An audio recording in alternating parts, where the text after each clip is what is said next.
꼴도 보기 싫으니 당장 이 집에서 나가라! 계모의 매서운 호통이 떨어지자 대문이 활짝 열렸습니다. 밖엔 차가운 눈보라가 몰아치고 있었지요. 쌍둥이 자매는 신발 한 켤레도 챙기지 못한 채 한겨울 밤거리로 내몰렸습니다. 아버지가 집을 비운 사이 도적이라는 누명을 쓴 채 하룻밤 만에 쫓겨난 것이었지요. 칼바람 속 어둠을 가르며 쌍둥이 어린 자매는 어떻게 살아남을 수 있었을까요? 이 쌍둥이 자매에게는 과연 어떤 일들이 펼쳐질까요? 오늘도 별빛 극장에 함께 해주셔서 감사합니다. 마음을 담아 준비한 오늘의 이야기 지금 시작합니다. 사연 시작하기 전에 구독과 좋아요 부탁드립니다. 여러분의 응원이 영상 제작에 큰 힘이 됩니다. 옛날 옛적 조선 영조 32년의 일이었습니다. 황해도 해풍현 깊은 골짜기에 백도윤이라는 선비가 살고 있었습니다. 논 5마지기와 산기슭밭, 선대에서 물려받은 문서까지 갖춘 반듯한 양반가였지요. 그해 겨울 첫눈이 내리던 날이었습니다. 백도윤의 아내 유씨 부인이 쌍둥이 딸을 낳았습니다. 먼저 세상에 나온 아이는 연서, 뒤따라 나온 아이는 연홍이라 이름 지었습니다. 온 집안이 기쁨에 들떠야 마땅한 경사였건만 유씨 부인은 산후병이 깊어 자리에서 일어나지 못하였습니다.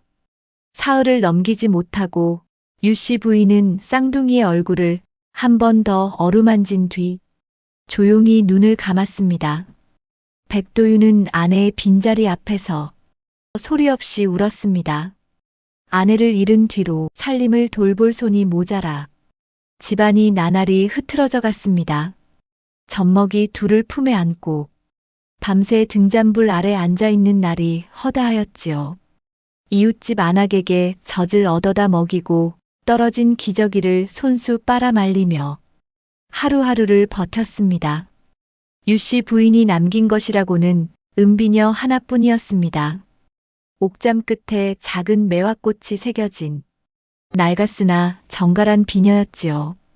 백도윤은 그 비녀를 함 속에 고이 넣어두며 혼잣말을 하였습니다.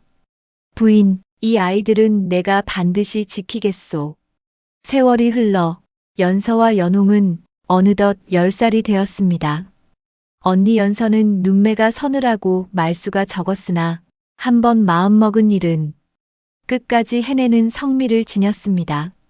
서당에서 빌려온 책을 등잔불 아래서 밤늦도록 읽었고 아버지가 풀지 못한 계산은 옆에서 가만히 듣다가 먼저 답을 내놓아 백도윤을 놀라게 한 적도 한두 번이 아니었지요. 동생 연홍은 눈웃음이 깊고 목소리가 맑아 마을 어른들이 저절로 미소 짓게 하는 아이였습니다. 이웃집 할머니가 무거운 물동이를 이고 갈 때면 달려가 받쳐드렸고 장터에서 넘어진 아이를 보면 제 저고리 소매로 눈물을 닦아주는 아이였지요. 마을 사람들은 입을 모아 말하였습니다. 어미 없이 큰 아이들이 어쩌면 저리 바르게 자랐을꼬. 아이들이 바르게 자란 데에는 아버지 백도윤의 정성이 고스란히 담겨 있었습니다. 백도윤은 새벽마다 서툰 솜씨로 딸들의 머리를 빗겨주었고 비가 오는 날이면 두 아이를 한 품에 안고 옛 이야기를 들려주었지요. 연서가 서당 아이들에게 어미 없는 년이라는 놀림을 듣고 입술을 꽉 깨문 채 돌아온 날에는 백도윤이 딸의 손을 잡고 마당 감나무 아래 나란히 앉아 말하였습니다. 연서야, 사람의 값어치는 남이 매기는 것이 아니니라. 내가 내 자신을 어여삐 여기면 세상도 언젠가 너를 어여삐 볼 것이니라.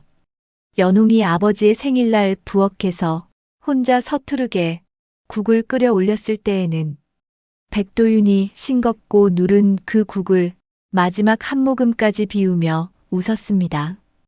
이 아비는 세상에서 가장 맛있는 국을 먹었느니라. 연홍은 그 말에 한박웃음을 지었고 연서는 방 구석에서 몰래 입꼬리를 올렸지요. 자매는 서로의 손을 꼭 잡고 다녔습니다. 어머니 얼굴도 모르는 두 아이에게 서로가 곧 세상의 전부였기 때문이었습니다.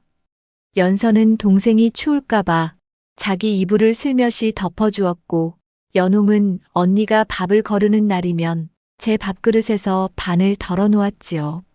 부족한 것이 많은 살림이었으나 아버지의 사랑과 자매의 우애가 그 빈자리를 채우고 있었습니다. 그러나 어미 없이 크는 아이들의 고단함은 나날이 깊어졌습니다. 백도윤이 아무리 정성을 쏟아도 호라비의 손길로는 채울 수 없는 빈자리가 있었지요. 머리를 따아줄 손도 겨울밤 이불을 여며 줄 품도 부족하였습니다. 어느 날 가까이 지내던 마을 훈장이 백도윤을 불러 조심스레 권하였습니다. 백선비, 자네 뜻이야 장하나 아이들에게는 어미의 손길이 필요하지 않겠는가. 아이들을 위해서라도 새장가를 한번 생각해 보게나. 백도윤은 고개를 저었으나 새벽마다 서툰 솜씨로 딸들의 머리를 빗겨줄 때면 마음 한켠이 흔들리는 것을 감출 수 없었습니다. 어느 가을 저녁 연홍이 아버지의 무릎에 기대어 물었습니다. 아버지, 어머니는 어떤 분이셨나이까? 백도윤은 한참을 말없이 아이의 머리를 쓸어내린 뒤 낮은 목소리로 답하였습니다.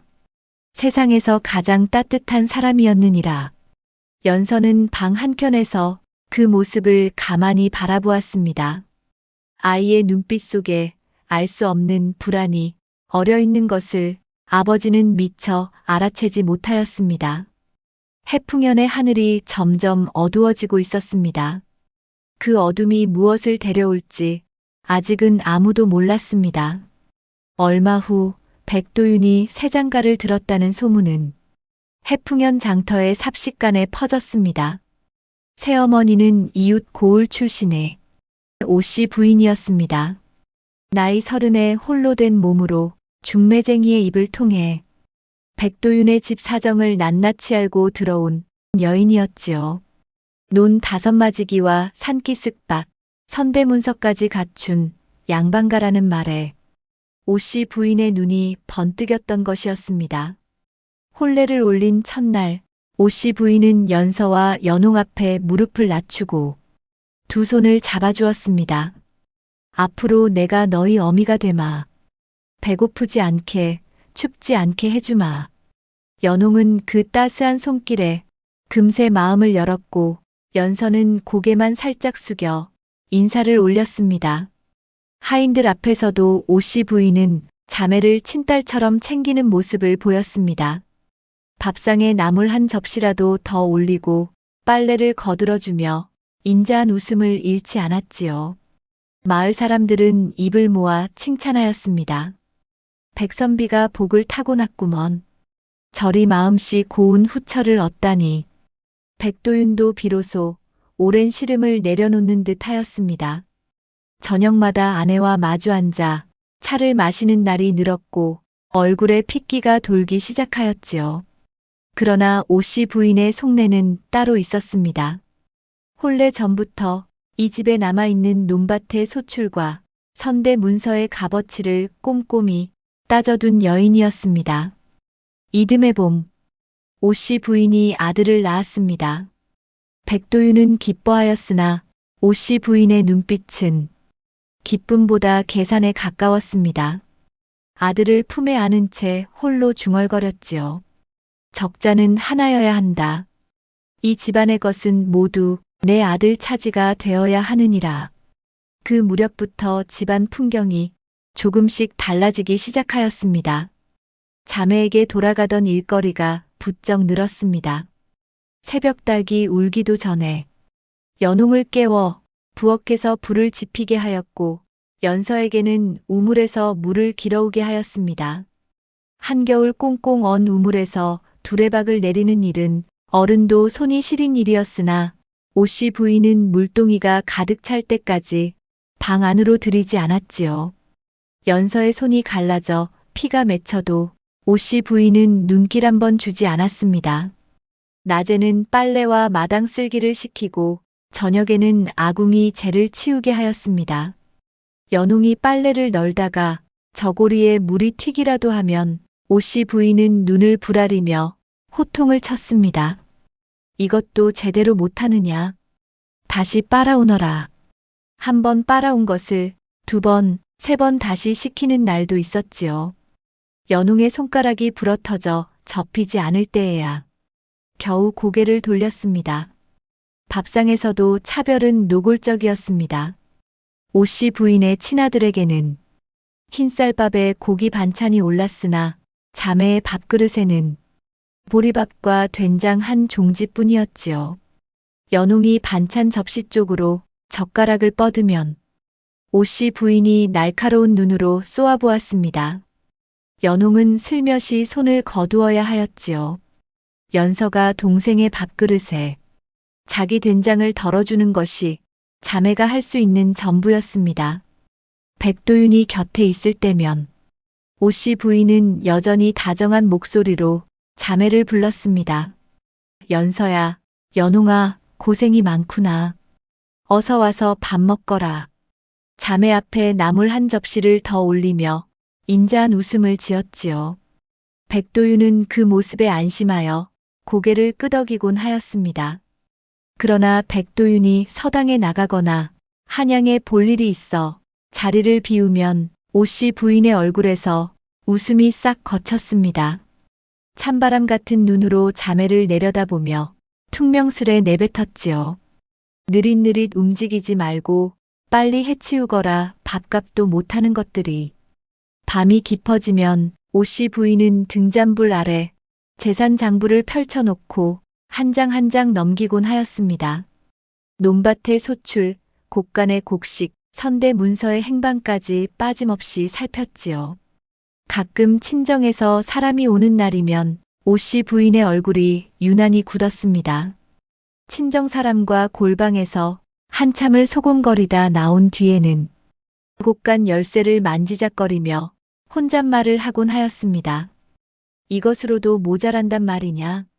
그리고는 장부에서 곡식 몇 가마의 숫자를 지우고 다시 적어 넣었지요.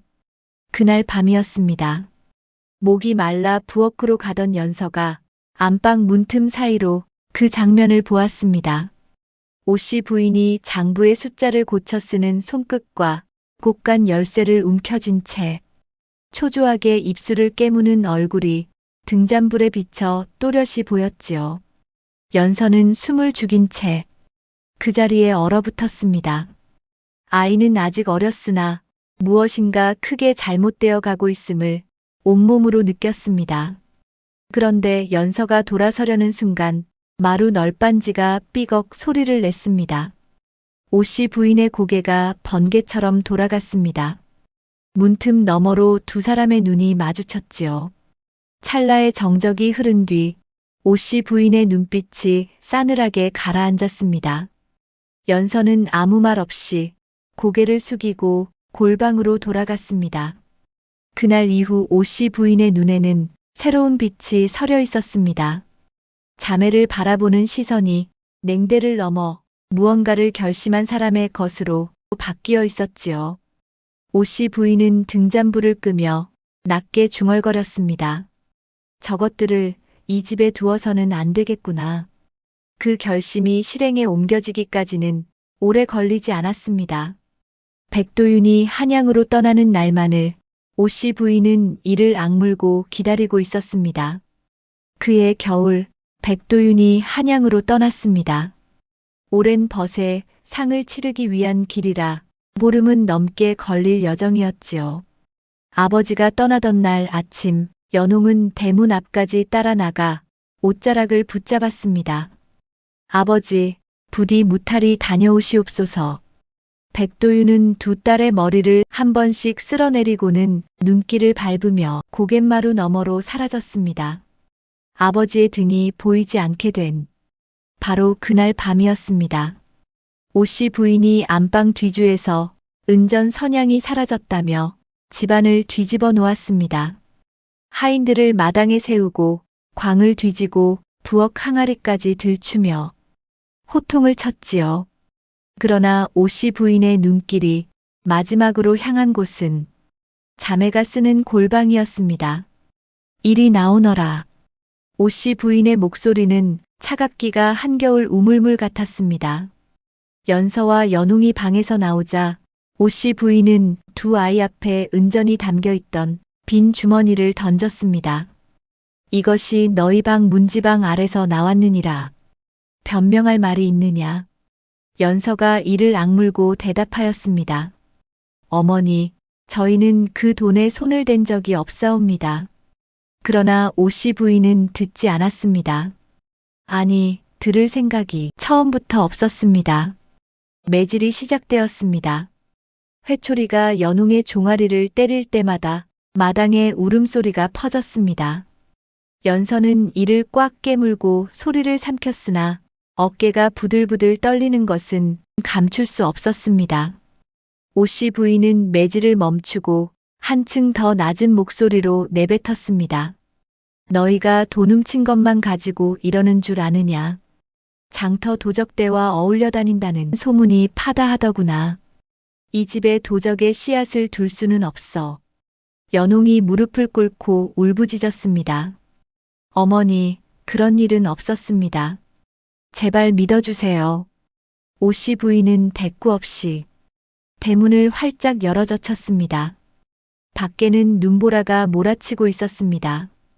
칼바람이 마당 안으로 밀려들어와 등잔불이 흔들렸습니다. 오늘 안으로 이 집을 나가거라. 나가지 않으면 관아의 도적으로 고할 것이니라. 연서가 동생의 손을 잡아 일으켰습니다. 떨리는 손이었으나 눈빛만은 단단하였습니다. 연서는 아무 말 없이 골방으로 돌아가 어머니의 은비녀 하나만 품에 넣었습니다. 그것이 이 집에서 가져갈 수 있는 전부였지요. 눈보라 속으로 두 자매가 걸어나갔습니다. 연홍의 울음소리가 바람에 실려 점점 멀어졌고 대문 안쪽에서 오씨 부인이 빗장을 걸어 잠그는 소리가 어둠 속에서 울려 퍼졌습니다. 해풍년의 밤은 그 어느 때보다 깊고 차가웠습니다. 보름이 지나 백도윤이 한양에서 돌아왔습니다. 대문을 열고 마당에 들어선 순간 집안이 이상하리만큼 고요하였습니다. 늘 마당을 쓸고 있던 연홍의 모습도 부엌 아궁이 앞에 쪼그려 앉아있던 연서의 그림자도 보이지 않았습니다. 백도윤이 안방으로 들어서자 오씨 부인이 눈가를 붉힌 채 맞이하였습니다.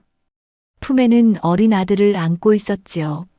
서방님, 차마 말씀드리기 어려우나 그 아이들이 큰 잘못을 저질렀사옵니다. 오씨 부인은 떨리는 목소리로 말을 이었습니다.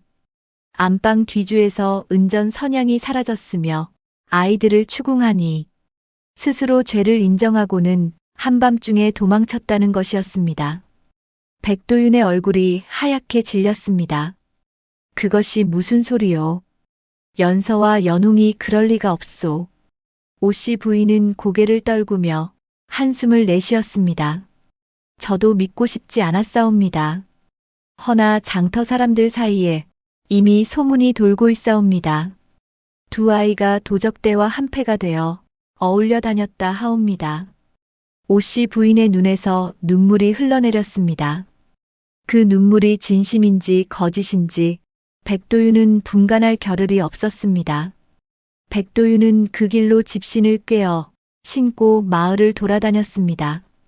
장터를 뒤지고 주막을 들르고 이웃 고을까지 발품을 팔았으나 자매의 흔적은 어디에도 없었습니다. 겨울바람에 갈라진 입술로 딸들의 이름을 부르며 고갯길을 넘었으나 돌아오는 것은 메아리뿐이었지요. 마을에서는 수군거림이 끊이지 않았습니다. 백선비 딸들이 도적질을 하다 들켜서 달아났다더라.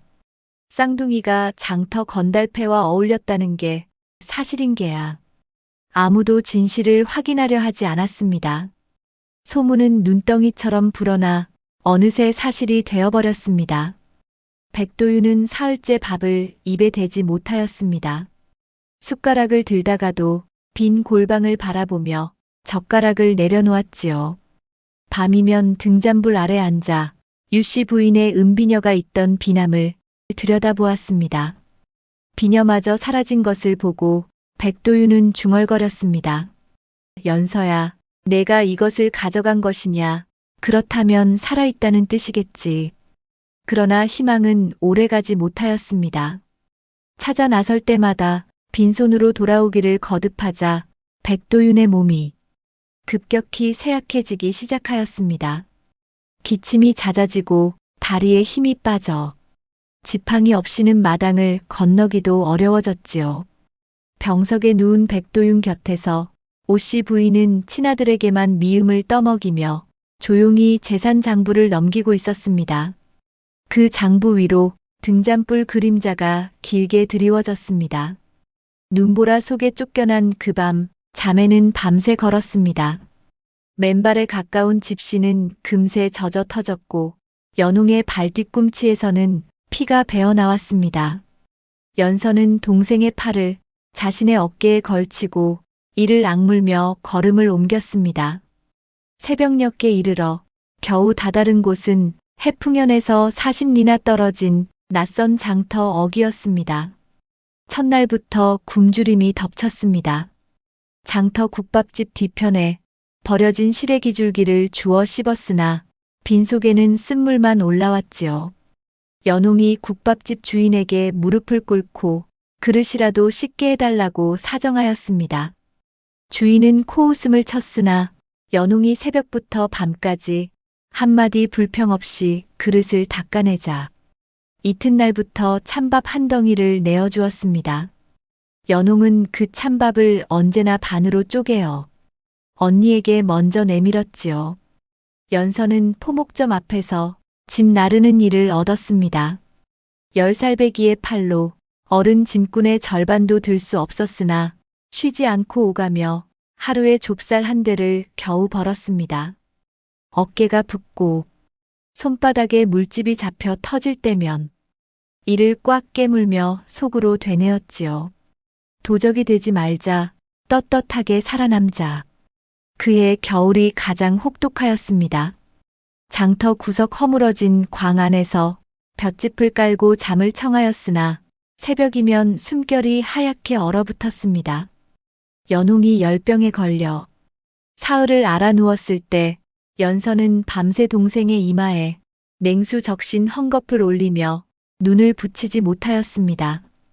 약을 살 돈이 없어 장터 약방 뒤편에서 버려진 약재 찌꺼기를 주워다 다려 먹였지요. 연홍이 가까스로 열이 내린 날 연서는 동생을 끌어안고 처음으로 소리내어 울었습니다. 봄이 오자 자매는 조금씩 자리를 잡아갔습니다. 연홍은 국밥집에서 인정을 얻어 부엌일을 맡게 되었고 연서는 포목점 주인의 눈에 들어 장부 정리를 배우기 시작하였습니다. 글을 읽고 숫자를 헤아리는 솜씨가 남달리 빨라 상인들 사이에서 총명한 아이라는 소문이 퍼졌지요. 그러나 장터 아이들은 자매를 가만두지 않았습니다. 도정년의 딸, 쫓겨난 거지라는 놀림이 따라다녔고 돌멩이가 날아든 적도 한두 번이 아니었습니다.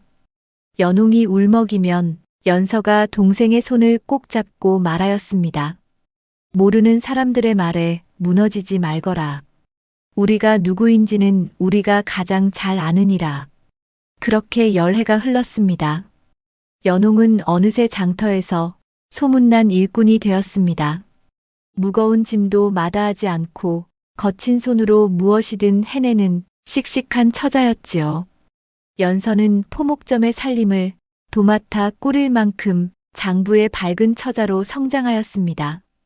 장터에서 품팔이로 시작한 자매의 삶은 해를 거듭할수록 단단해져 갔습니다. 연서는 포목점에서 장부를 다루며 샘에 밝아졌을 뿐 아니라 뜻밖의 재능을 하나 더 품고 있었습니다. 약초였습니다. 장터 약방 뒤편에서 동생의 열병을 고치려 약재 찌꺼기를 주워다 다리던 그 시절 연서는 풀뿌리 하나하나의 냄새와 빛깔을 몸으로 익혔지요. 어느 날 장터 약재상이 들여온 산삼한 뿌리를 연서가 코에 대더니 고개를 저었습니다. 이것은 산삼이 아니라 만삼이옵니다. 향이 가볍고 뿌리의 결이 곧지요. 약재상이 코웃음을 쳤으나 감별사를 불러 확인하니 연서의 말이 맞았습니다. 그날 이후 장터의 약재상들이 하나둘 연서를 찾기 시작하였지요. 감초의 산지를 혀끝 하나로 짚어내고 당기의 햇술을 꺾인 단면만 보고 가려내는 솜씨가 눈 밝은 처자라는 소문을 타고 이웃 고을까지 퍼져나갔습니다. 연홍은 다른 쪽에서 빛을 발하였습니다. 국밥집에서 그릇을 닦으며 닦아온 성품. 누구와도 벽 없이 어울리는 넉넉한 웃음이 사람을 끌어모았지요. 장터 여인들 가운데 홀로 장사하며 어려움을 겪는 이들이 적지 않았습니다. 떡을 빚어 파는 안악은 좋은 쌀을 구하지 못해 애를 태웠고, 삼배를 짜는 안악은 팔 곳을 몰라 창고에 천을 쌓아두고 있었지요. 연홍은 이들을 하나둘 모아 서로 물건을 나누고 물길을 알려주는 모임을 만들었습니다. 떡집 안악에게는 쌀 도매상을 이어주고 삼배 안악에게는 한양 포목점의 소식을 전해주었지요. 처음에는 대여섯 명에 지나지 않던 모임이 입소문을 타고 불어나 어느새 30명이 넘는 무리가 되었습니다. 장터 사람들은 이 모임을 연홍내 개라 불렀지요.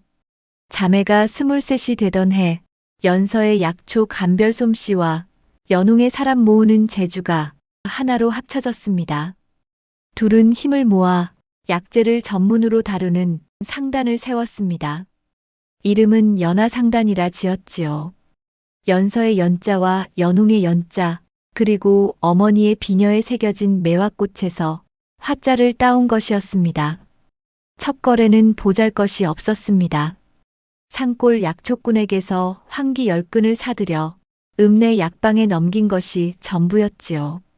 그러나 연서가 약재의 등급을 한치의 오차 없이 매겼기에 약방 주인이 다음 달에도 그 다음 달에도 연화상단을 찾았습니다.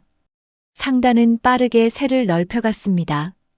연서는 직접 산골 마을을 돌며 약초꾼들과 얼굴을 맞대고 거래하였고, 연홍은 고을마다 쌓아온 인맥을 동원하여 새 거래처를 열었습니다.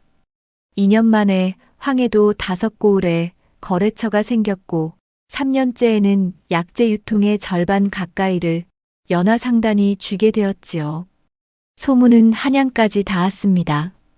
한양 종로의 큰 약방 주인이 직접 사람을 보내어 연화상단의 약재를 요청하였고, 관아에서도 구율에 쓸 약재를 연화상단에 맡겼습니다. 세금을 한 푼도 밀리지 않고 내니 관아의 장부의 우수 상인으로 이름이 올랐지요. 연화상단의 재력은 해풍현의 백도윤 집안과는 비교조차 할 수 없는 규모로 불어나 있었습니다. 창고만 5고을에 걸쳐 있었고, 상단에 속한 사람이 100명을 넘었으며 한양 종로의 큰 약방 3곳과 고정 거래를 맺고 있었지요. 오씨 부인이 은전 선양을 빌미로 내쫓은 그 자매가 이제는 은전 수천 냥을 움직이는 황해도 제1의 상단주가 된 것이었습니다. 오씨 부인이 논 5 마지기를 쥐고 재산 장부를 고쳤으며 아등바등하는 사이 그 딸들은 황해도 약재 유통에 절반을 손에 넣은 것이지요. 그러나 자매는 여전히 검소하였습니다. 비단옷 대신 무명옷을 입었고, 큰 기와집 대신 장터 뒤편 작은 사랑채에서 함께 살았습니다. 연홍이 가끔 웃으며 말하곤 하였지요. 언니, 이제 비단 저고리 하나쯤은 해 입어도 되지 않아요? 연서는 고개를 저으며 대답하였습니다. 화려한 옷이 사람을 지켜주지는 못하느니라. 연서의 마음은 늘 고향을 향해 있었습니다. 해풍현을 오가는 보부상들에게 은전을 쥐어주며 아버지 백도윤 집안의 소식을 꾸준히 전해 듣고 있었지요. 아버지의 병세가 어떠한지, 오씨 부인이 살림을 어찌 꾸려가고 있는지, 곳간의 곡식은 남아있는지까지 빠짐없이 살폈습니다. 그뿐이 아니었습니다. 연서는 상단의 거래처를 넓히는 틈틈이 오씨 부인의 친정과 거래하는 상인들을 수소문하였지요. 해를 거듭할수록 오씨 부인의 친정이 이곳저곳에 빚을 지고 있다는 정보가 하나둘 모여들었고 그 빚의 일부가 백도윤 집안의 재산에서 빠져나간 것이라는 정황까지 연서의 손에 들어왔습니다. 연서는 그 정보들을 장부에 한 줄 한 줄 빼곡히 적어두며 때를 기다리고 있었습니다. 밤이면 연서는 품속에서 어머니의 은비녀를 꺼내어 매화꽃 문양을 손끝으로 더듬곤 하였습니다. 화려해진 삶 속에서도 그 비녀만은 10살 때 눈보라 속에서 품에 넣던 그날과 다름없이 가슴 가까이에 있었지요. 연서는 비녀를 쥔 채 혼잣말을 하곤 하였습니다. 어머니, 조금만 더 기다려 주시옵소서. 반드시 돌아가겠나이다. 어느 늦가을, 해풍현 쪽에서 온 보부상이 장터에서 한숨을 내쉬며 말하였습니다. 해풍현에 흉년이 들어 백성들이 굶주리고 있다더이다. 백선비댁도 형편이 말이 아니라 하오. 주인 어른이 병석에서 일어나지 못한 지가 벌써 5년째라 하옵니다. 연웅의 손에서 찻잔이 미끄러져 탁자 위에 쏟아졌습니다. 입술이 파르르 떨리더니 눈가에 금세 물기가 차올랐지요. 아버지가 5년째 누워 계시다 하였사옵니까? 연웅의 목소리가 갈라졌습니다. 20회 넘게 장사판에서 단련된 상단주의 얼굴이 한순간에 무너져 10살 때 아버지 옷자락을 붙잡던 어린아이의 얼굴로 돌아가 버린 것이었습니다. 연서는 아무 말 없이 자리에서 일어나 방으로 들어갔습니다.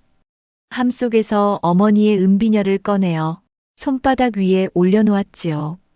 매화꽃 문양 위로 등잔불이 흔들렸습니다. 연서의 눈앞에 아버지의 모습이 떠올랐습니다. 새벽마다 서툰 솜씨로 딸들의 머리를 빗겨주던 크고 거친 손. 잠들기 전 이불을 여며주며 세상에서 가장 따뜻한 사람이었느니라 하고 어머니 이야기를 들려주던 낮은 목소리. 한양으로 떠나던 날 아침 고갯마루에서 뒤돌아보며 손을 흔들던 그 뒷모습까지. 연서는 비녀를 가슴에 꼭 끌어안고 소리 없이 눈물을 흘렸습니다. 12해 동안 한 번도 무너지지 않았던 연서가 그날 밤만은 동생 앞에서 고개를 숙인 채 한참을 울었지요. 연웅이 언니의 등을 감싸 안으며 속삭였습니다. 언니, 돌아가야 하지 않을까? 아버지가 기다리고 계셔. 연서는 눈물을 닦고 고개를 들었습니다. 눈빛이 12해 전 그 눈보라 속에서와 같이 단단하게 빛났습니다. 돌아가자. 이번에는 쫓겨나는 것이 아니니라. 우리 발로 당당히 들어갈 것이야. 해풍현 고갯마루 너머로 먼지가 피어올랐습니다. 처음에는 보부상 몇 명이 지나가려니 하고 마을 사람들이 대수롭지 않게 바라보았지요. 그러나 먼지 속에서 모습을 드러낸 것은 보부상이 아니었습니다. 술에 15대가 줄지어 고갯길을 넘어오고 있었습니다.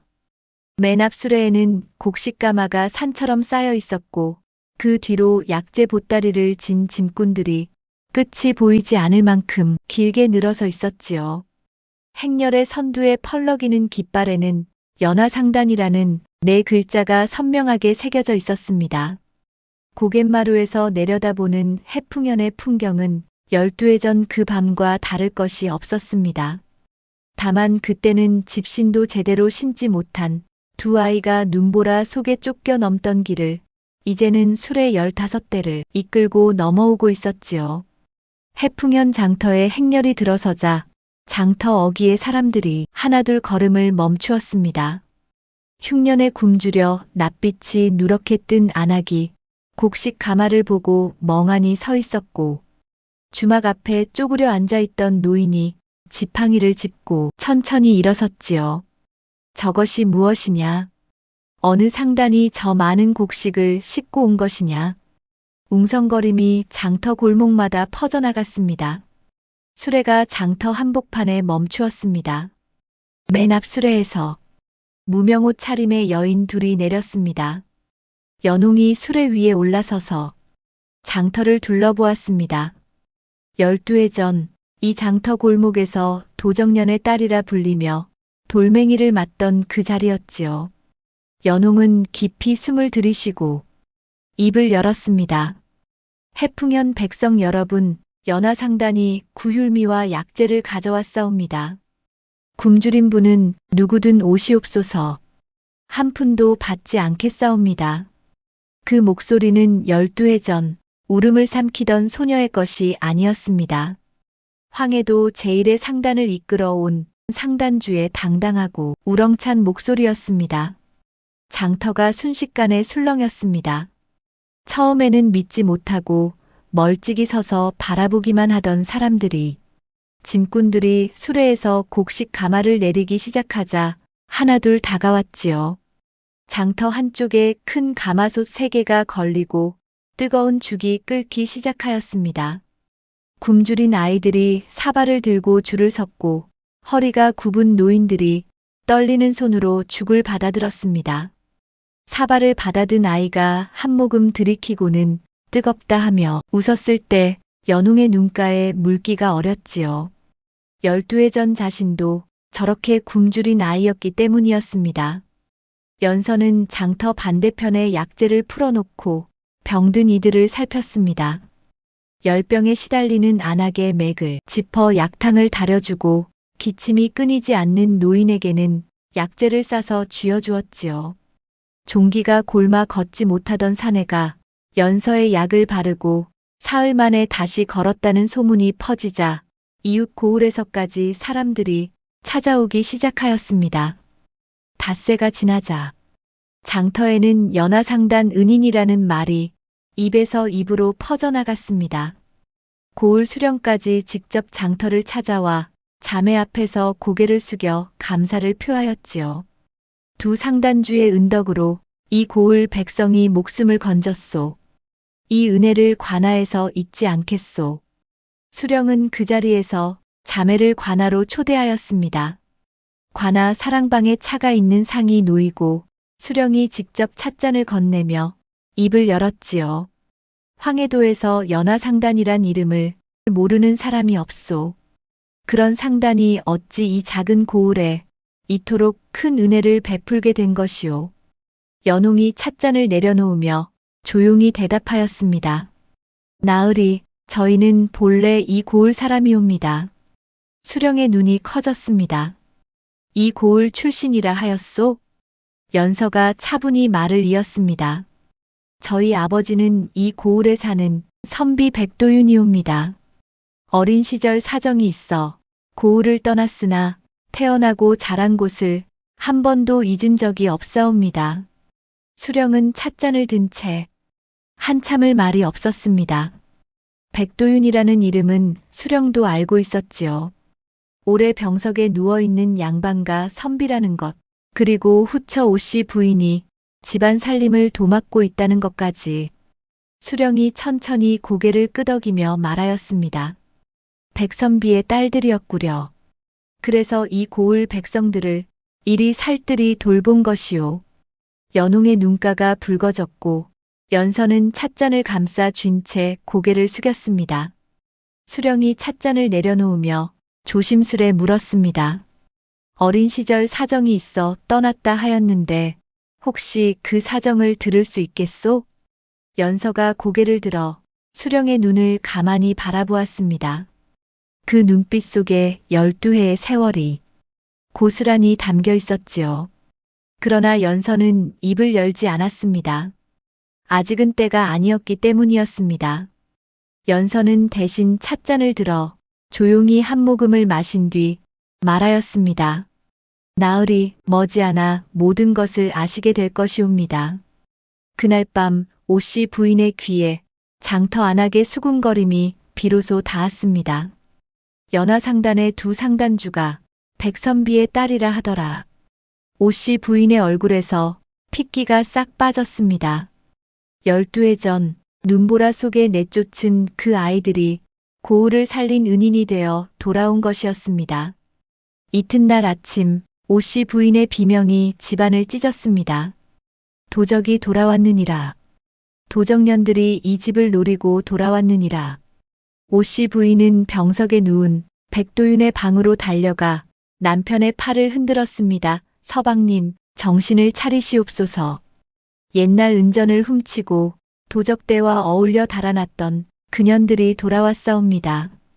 이번에는 남은 재산을 통째로 삼키려는 것이옵니다. 백도윤은 기침 사이로 힘겹게 물었습니다. 연서와 연웅이 정녕 돌아온 것이오? 그 목소리에는 두려움과 그리움이 뒤엉켜 있었습니다. 오씨 부인은 남편의 대답을 기다리지 않았습니다. 곧바로 장터와 마을, 골목마다 사람을 보내어 12의 전의 소문을 다시 퍼뜨렸습니다. 연하상단이라는 것도 도적질로 모은 돈이 틀림없다.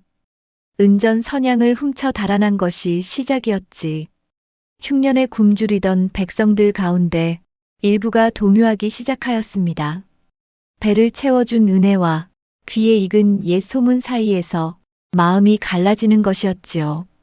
오씨 부인은 관아에까지 고발장을 넣었습니다. 도적의 무리에 들었던 자가 상단을 가장하여 고을에 들어왔으니 즉시 잡아 가두어 달라는 내용이었습니다. 그러나 이번에는 12의 전과 달랐습니다.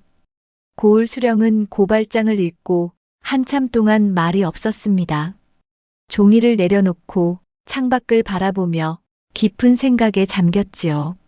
며칠 전 관아 사랑방에서 마주 앉았던 두 자매의 얼굴이 떠올랐습니다. 어린 시절 사정이 있어 고을을 떠났다고 말하던 연서의 눈빛, 그 눈빛 속에 서려 있던 12회의 무게가 고스란히 느껴졌지요. 아버지 이름을 말할 때 붉어지던 연웅의 눈가도 떠올랐습니다.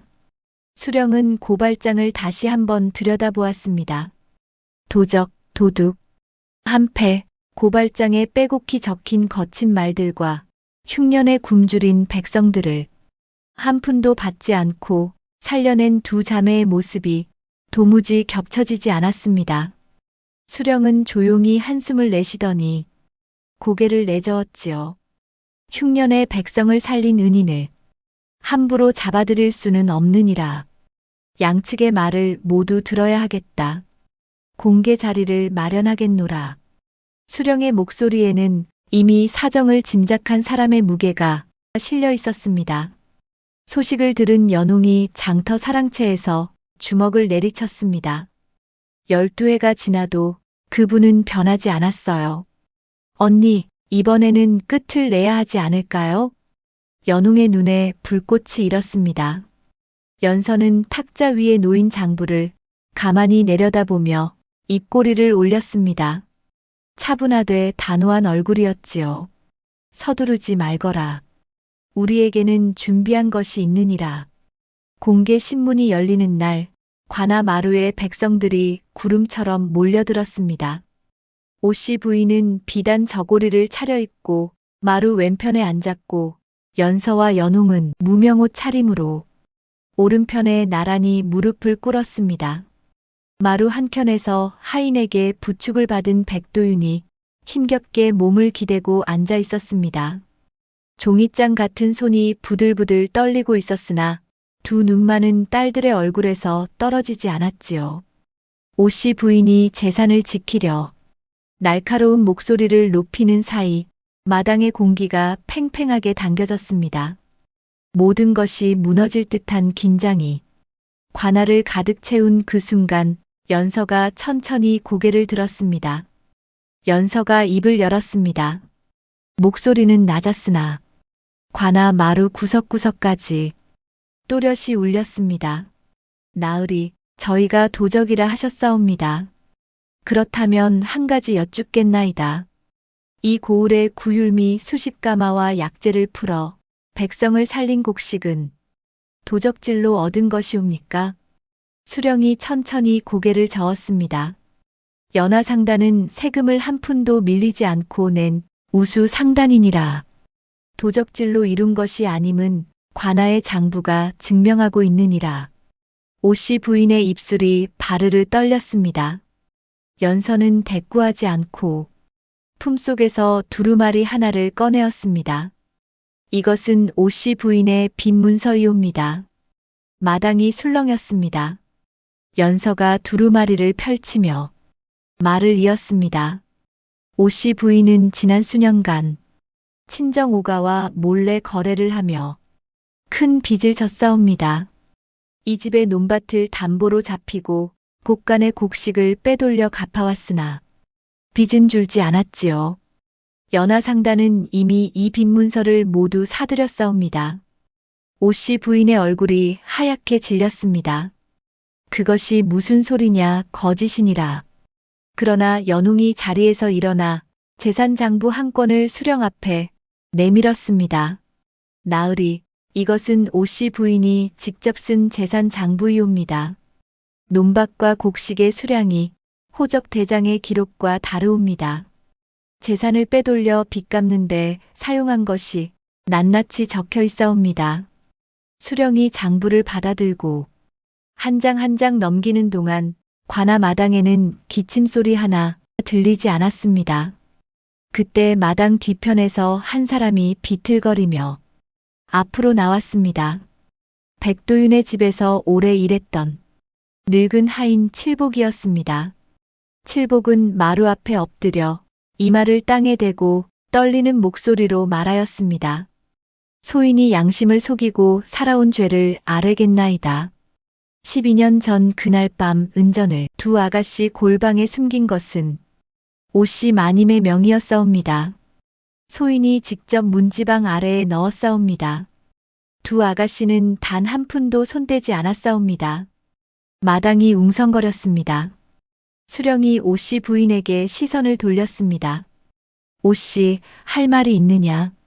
오씨 부인은 입술을 달싹였으나 아무 소리도 나오지 않았습니다. 연서가 마지막으로 품속에서 어머니의 은비녀를 꺼냈습니다. 옥잠 끝을 돌리자 매화꽃 장식이 열리며 접힌 종이 한 장이 나왔지요. 이것은 돌아가신 어머니께서 남기신 문서이옵니다. 소녀와 연웅이 정실정녀임을 밝힌 수결이옵니다.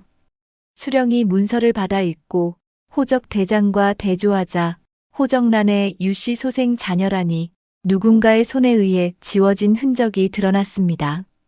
백도윤이 하인의 부축을 뿌리치고 두 무릎으로 마루 위를 기어 딸들 앞으로 다가갔습니다. 그리고 두 딸의 손을 붙잡고 통곡하였습니다. 내 딸들이다. 이 아이들이 내 딸들이다. 이 못난 아비를 용서하거라. 백도윤의 울음소리가 관아 마당을 가득 채웠습니다. 마당에 모인 백성들 사이에서 탄식과 눈물이 번져나갔습니다. 12해 동안 도적이라 불렸던 두 자매의 이름이 비로소 제자리를 찾는 순간이었습니다. 수령의 판결이 내려졌습니다. 오씨 부인에게는 호적 조작과 재산 횡령과 무고의 죄를 물어 유배형이 선고되었습니다. 오씨 부인이 포졸에게 이끌려 관아 문턱을 넘을 때 뒤를 한번 돌아보았으나 아무도 그 눈길을 받아주지 않았습니다. 12해 동안 거짓 위에 쌓아 올린 것들이 빈 문서 한 장의 모래성처럼 무너져 내린 것이었습니다. 연서와 연웅의 이름은 백도윤의 정실 유씨 소생 정녀로 다시 호적에 올랐습니다.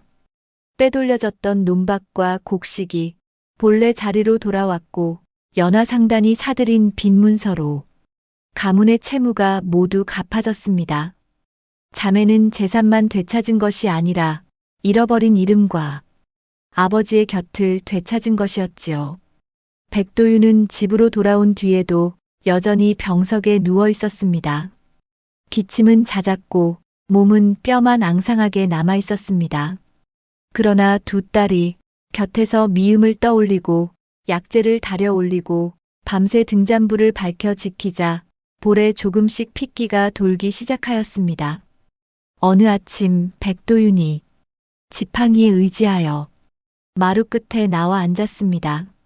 마당에서 연하상단의 짐을 정리하는 자매의 뒷모습을 바라보며 낮은 목소리로 중얼거렸지요. 부인, 우리 딸들이 돌아왔소. 당신이 비녀에 남긴 마음이 이 아이들을 지켜준 것이지요. 연홍이 아버지의 손을 잡고 눈물을 흘렸습니다. 12해 동안 목구멍 안에 삼켜두었던 서러움이 한꺼번에 쏟아져 나오는 것이었지요. 아버지, 소녀는 하루도 아버지를 원망한 적이 없사옵니다. 연서는 곁에 서서 담담히 미소 지었습니다. 말은 하지 않았으나 그 미소 안에 12회의 고생과 용서가 모두 담겨 있었습니다. 자매는 연화상단의 본거지를 해풍현으로 옮겼습니다. 장터에 새 창고가 들어서고 약재가 오가고 일자리가 생겨나자 흉년에 쪼그라들었던 고을이 조금씩 숨을 쉬기 시작하였습니다. 백성들은 자매를 더 이상 도적이라 부르지 않았습니다. 고을을 살린 기둥이라 불렀지요. 첫서리가 내리던 아침, 자매는 나란히 어머니 유씨 부인의 묘를 찾아갔습니다. 연서가 은비녀를 묘 앞에 가만히 내려놓았습니다. 비녀 속 문서가 어머니의 마지막 유언이자 자매를 살린 증거였지요.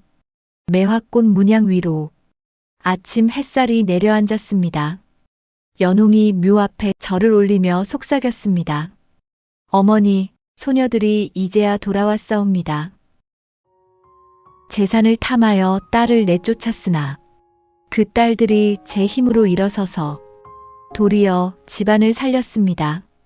거짓은 아무리 단단히 쌓아도 언젠가 무너지고 떳떳한 마음으로 버틴 사람은 끝내 제자리를 찾는 법이지요. 이 이야기가 전하는 것은 하나입니다. 사람을 살리는 것은 재산이 아니라 진심이며 세상에서 가장 단단한 힘은 서로를 향한 믿음입니다. 명심보감에 이르기를 사람의 말은 차마 믿지 못할지라도 하늘의 눈은 밝아 속이지 못한다 하였습니다. 오씨 부인은 거짓말 한마디로 두 자매의 삶을 무너뜨렸으나 12해가 지나 그 거짓은 제 주인에게 되돌아갔지요. 논어에서 공자께서도 말씀하셨습니다. 덕이 있는 사람은 반드시 외롭지 않으니 이웃이 있기 마련이다. 연서와 연홍이 아무것도 없는 장터에서 일어설 수 있었던 것은 재주 때문만이 아니었습니다. 떳떳한 마음으로 사람을 대하니 사람이 모였고 믿음으로 장사를 하니 신뢰가 쌓인 것이었지요. 맹자께서 이르시기를 하늘이 장차 큰 소임을 내리려 하면 반드시 먼저 그 마음을 괴롭히고 그 몸을 고단하게 한다 하셨습니다. 굶주림도 멸시도 누명도 자매를 꺾지 못하였습니다. 고난이 오히려 두 사람을 벼려낸 것이옵니다. 부디 이 이야기를 마음에 담아두세요. 거짓은 반드시 드러나고 떳떳한 삶은 반드시 빛을 보는 법입니다. 그럼 더 재미있는 영상으로 찾아뵙겠습니다. 오늘도 행복한 하루 되세요.